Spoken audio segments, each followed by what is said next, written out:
Hello guys, आज की इस वीडियो पर मैं आपको एक काफ़ी powerful rechargeable LED flash light घर पर बना करके दिखाऊंगा। गाइज, ये जो फ्लैश लाइट है इसके बहुत सारे यूजेस हैं। इसको आप अपने खेत में नाइट को लेकर के यूज कर सकते हो, या फिर घर में इसका पढ़ाई लिखाई कर सकते हो इसका यूज करके।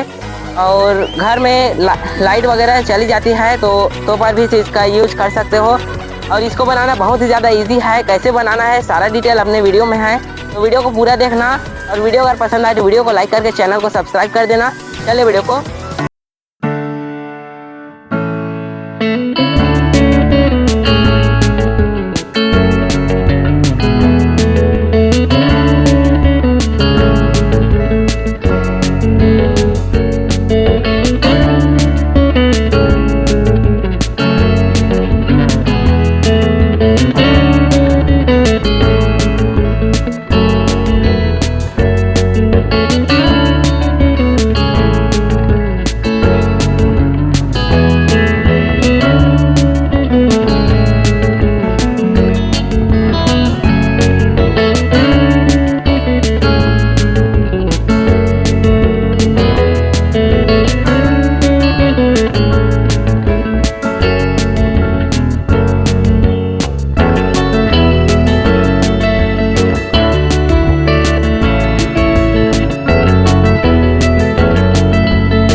गाइस ये लाइट बंद करके रेडी है, देख सकते हो ऑन ऑफ हो जा रहा है।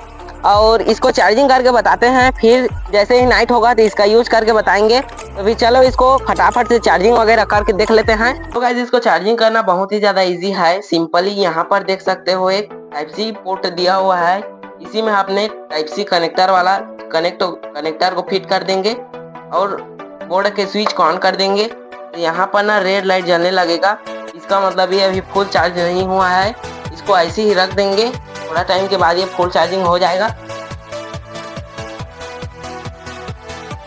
तो गाइस इसका फुल चार्जिंग हो चुका है, देख सकते हो। और यही ब्लू लाइट ना इसका पहचान है फुल चार्जिंग होने का। चार्जिंग हो गया है, अब इसको टेस्टिंग करके। तो गाइस ये फुल चार्जिंग हो चुका है। इसको मैंने 45 वाट के फास्ट चार्जिंग मोबाइल चार्जर से चार्जिंग किया है, तो जल्दी हो गया। और बाकी इधर ना ज़्यादा अंधेला नहीं है, क्योंकि उधर चांद वगैरह उगा हुआ है, देख सकते हो। अब चलो इसको फटाफट से टेस्टिंग वगैरह करते हैं। सुपर ब्राइटनेस है ये, तो देख सकते हो इधर आम वगैरह अच्छे से दिख रहा है और आम का फल भी लगा हुआ है। और इधर भी देख सकते हो अच्छे से सुपर ब्राइटनेस है। और इधर बाड़ी वगैरह में सब्जी वगैरह लगा हुआ है, वो भी अच्छे से दिख रहा है। तो गाइस ये लाइट ना एक बार चार्जिंग होने के बाद 3 घंटा से 4.5 घंटे तक आसानी से आराम से चल जाता है। और बाकी ये लाइट आपको कैसा लगा? मेरे को तो बहुत पसंद आया। वीडियो और लाइट अगर आपको पसंद आया होगा तो प्लीज़ दोस्तों वीडियो को लाइक कर देना और चैनल को सब्सक्राइब कर देना। इसी तरीके से मैं अपने चैनल पर वीडियो लाता रहता हूँ। और मिलते हैं अगले वीडियो में, तब तक के लिए बाय बाय।